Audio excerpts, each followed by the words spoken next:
তোমার স্ত্রী তোমাকে কবরে নামানোর জন্য ব্যস্ত হয়ে পড়ে, তোমার সন্তান বারবার ইমামকে বলতে থাকে জানাজা দেরি করতে নেই, বলে আমি বলতে শুনেছি পুরো আমার চোখের সামনে, বাবার সামনে কফিনে দাঁড়িয়ে নিজের পুত্রকে বলতে শুনেছি মাসুদ ভাই বক্তৃতা লম্বা করবেন না। কি নিষ্ঠুর দুনিয়াতে থেকে আপনি বলেন আমি ছাড়া কিচ্ছু চলে না। কি আত্মপ্রতারণায় শয়তান আপনাকে ফেলে রেখেছে।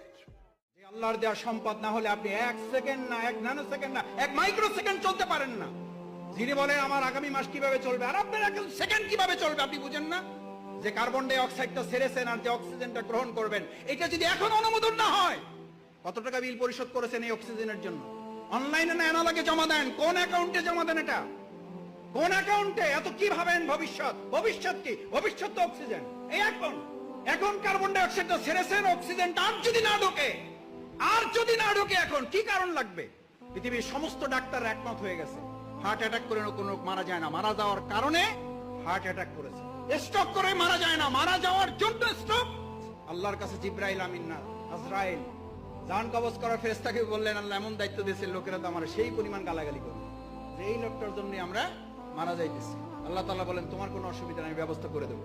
লোকেরা তোমার কথা মনেও রাখবে না, তোমার কথা স্মরণও করবে না, তোমার উচ্চারণও করবে না। ওরা বলবে গাড়ির অ্যাক্সিডেন্ট করে মারা গেছে, গাড়ির গালাগালি করবে। ওরা হসপিটালকে গালাগালি করবে, ওরা ডাক্তারকে গালাগালি করবে, ওরা সংগঠনের মিছিলকে গালাগালি করবে। আল্লাহ আমাদের মাফ করুন। এক ওয়াক্ত নামাজ যদি স্বেচ্ছায় কেউ পরিত্যাগ করে, তাহলে ওই ওয়াক্ত থেকে আরেক ওয়াক্ত পর্যন্ত সে কাফের থাকে, যতক্ষণ পর্যন্ত আরেক ওয়াক্ত আদায় করে আল্লাহর কাছে তওবা ইস্তেগফার না করে। মুসলিম এবং কাফেরের মধ্যে পার্থক্য সৃষ্টি করার জন্য বলে দেওয়া হলো।